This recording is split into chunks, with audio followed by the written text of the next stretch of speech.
السلام علیکم دوستو ایک دفعہ سے پھر سے ہمارے یوٹیوب چینل پر خوش آمدید۔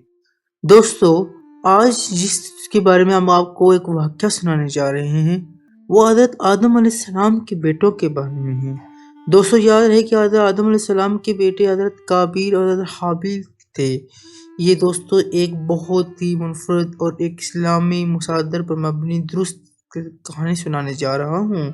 اگر کوئی غلطی ہو تو کمی بیشی ہو تو کمنٹ باکس میں بتا دیجیے گا تاکہ ہم اپنی آئندہ سے اپنی غلطیوں ان کا اعتراف ان کو درست کر سکیں۔ دوستو پہلے تو ہم یہاں پر نظر ڈالیں گے حضرت آدم علیہ السلام اور ان کے خاندان کے تعارف کے حوالے سے۔ دوستو یاد رہے کہ حضرت آدم علیہ السلام اللہ کی طرف سے پیدا ہونے والا پہلے انسان تھے جنہوں نے اللہ تعالیٰ نے بنایا۔ پھر اللہ تعالیٰ نے بنایا، جنت میں رہے اور تمام فرشتوں نے حضرت آدم علیہ السلام کو سجدہ کیا۔ دوستو انہیں ان کی بیوی حضرت حوا علیہ السلام کو جنت میں رہنے کی اجازت دی گئی۔ اللہ تعالیٰ نے حضرت آدم حضرت حوا کو جنت میں رہنے اور اس کے تمام پھلوں کی اجازت دی تھی سوائے ایک کے، کہ بھائی اللہ تعالیٰ نے فرمایا تھا کہ آدم جو چاہو کرو پیو مگر اس پیڑ پر مت جانا ورنہ تم حد سے بڑھنے والوں میں ہو جاؤ گے۔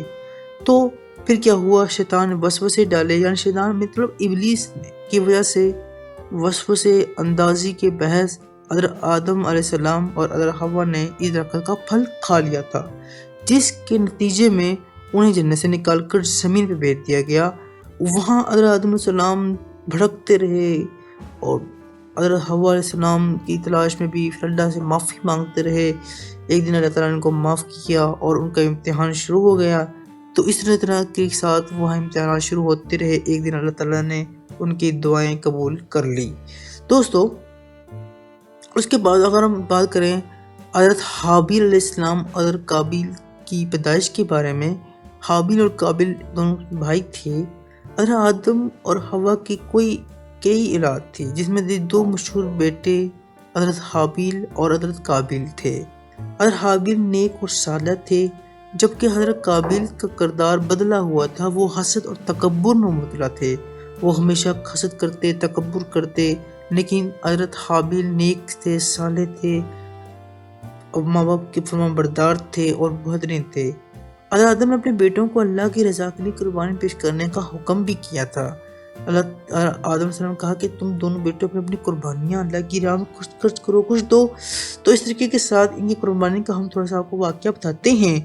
دوستو حضرت آدم علیہ السلام نے اپنے بیٹوں کو قربانی دینے کی ہدایت کی تاکہ اللہ کی رضا ہو، اللہ راضی ہو، اللہ خوش ہو، اللہ اور زیادہ عطا کرے۔ حضرت حابیل تو اس طریقے کے ساتھ انہوں نے قربانی پیش کی تاکہ اللہ کی رضا ہو۔ حضرت حابیل علیہ السلام نے اپنی بہترین مویشی کو قربانی کے لیے پیش کیا، جبکہ قابیل نے اپنی کمزور فصلوں میں سے کچھ پیش کیا۔ اللہ تعالیٰ نے حضرت حابیل کی قربانی کو قبول کیا اور لیکن حضرت قابیل کی قربانی کو رد کر دیا گیا۔ دیکھو جو چیز اچھی چیزیں مویشی کو پیش کیا اچھی، انہوں نے فصلوں کو کمزور میں سے کمزور پیش کی۔ حضرت قابیل کی یہ بات بہت بیزار کر گئی، قابیل کو یہ بات بہت بیزار کر گئی، اس نے حضرت حابیل سے حسد کرنا شروع کر دیا تھا۔ دوستو یہ حسد، غرور، تکبر ہی انسان کو پیچھے کر دیتا ہے، اس سے انسان کو بچنا چاہیے۔ حضرت قابیل کا حضرت حابیل کا قدر کرنے کا ارادہ۔ دوستو ایک دن یہ ہوا کہ قابیل نے اپنے دل میں فیصلہ کر لیا، وہ حسد اور بغض اور بہت تکبر کے ساتھ وہ بہت کمزور ہو چکا تھا۔ دوستو اسی طریقے سے حضرت حابیل کو انہوں نے قتل کرنے کا پلان کر لیا۔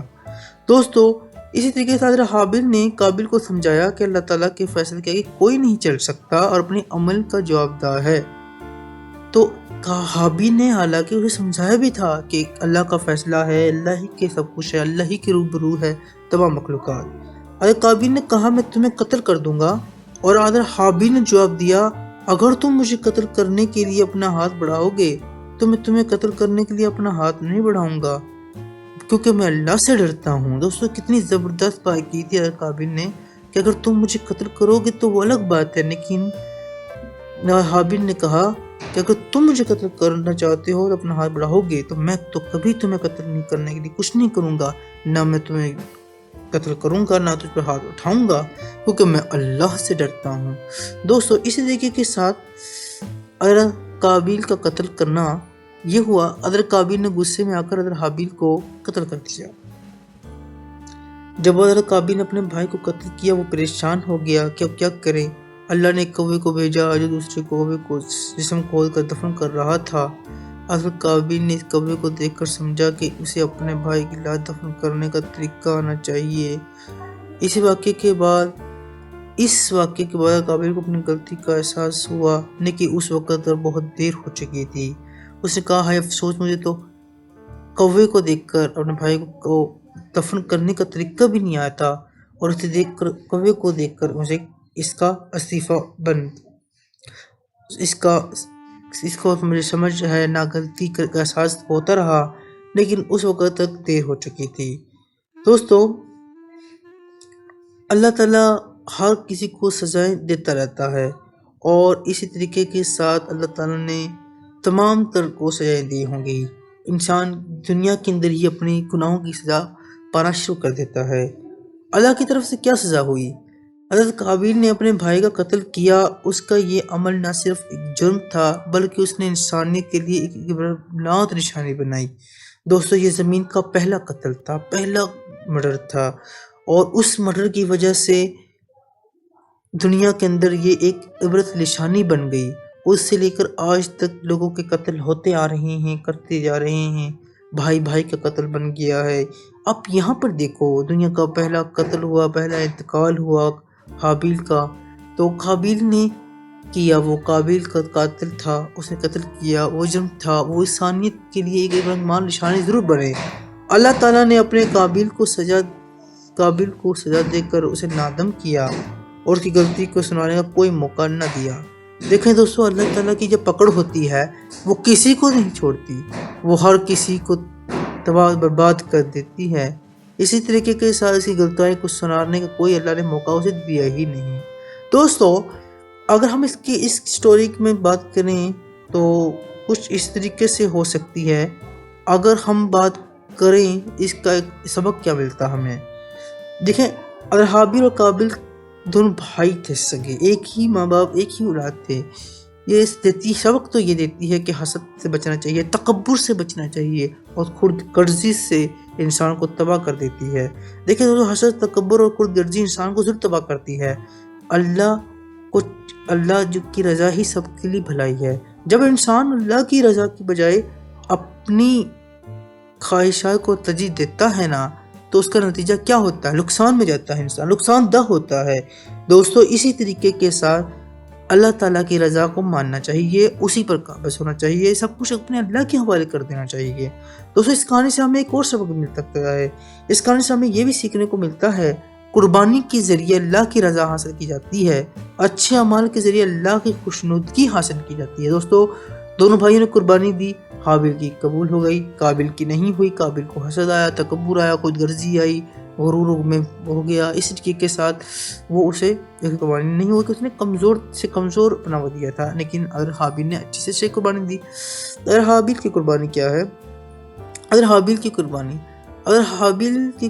اور قابیل کی غلطی نے انسانوں کے لیے ایک نیا درس چھوڑ کر قتل و فساد کا کوئی جواز نہیں۔ دیکھو ایک درس دیا تھا کہ قتل و غارت کا کوئی فائدہ نہیں ہے، اگر آپ قتل و غارت کرتے رہیں گے تو کیا ملے گا؟ کچھ نہیں، کچھ بھی نہیں ملے گا، تباہ ہوں گے۔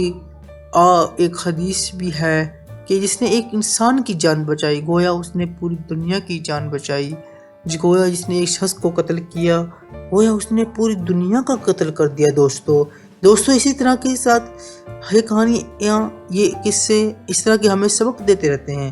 یہ کہانی نہ صرف کہانی ہے، اسلامی تاریخ کا حصہ ہے، بلکہ اس سے بہت اخلاقی اور روحانی سبق بھی چھپے ہوئے ہیں۔ آپ اسے سمجھ سکتے ہیں، سمجھیے، اور بہترین سے بہترین واقعات یہاں پر ڈسکور ہوتے رہتے ہیں۔ دوستو اسی طریقے کے ساتھ ہمیں بھائی بھائی کا قاتل نہیں ہونا چاہیے، ہمیں حق اور سچ بات کہنی چاہیے، اور ایک ہی رستہ ہے اللہ کی، اور اللہ کی عبادت کرنی چاہیے۔ دوستو یہاں تک تھی ہماری ویڈیو، اگر اچھی لگی تو چینل کو ضرور سبسکرائب کر دینا، لائک کر دینا، شیئر کر دینا، تاکہ اس طرح کی ویڈیو آپ کو مل سکے۔ دوستو تھینک یو ویری مچ. اللہ حافظ. دنیا میں ہمیشہ نیا کرو، بہترین کرو. Thank you very much. Good night.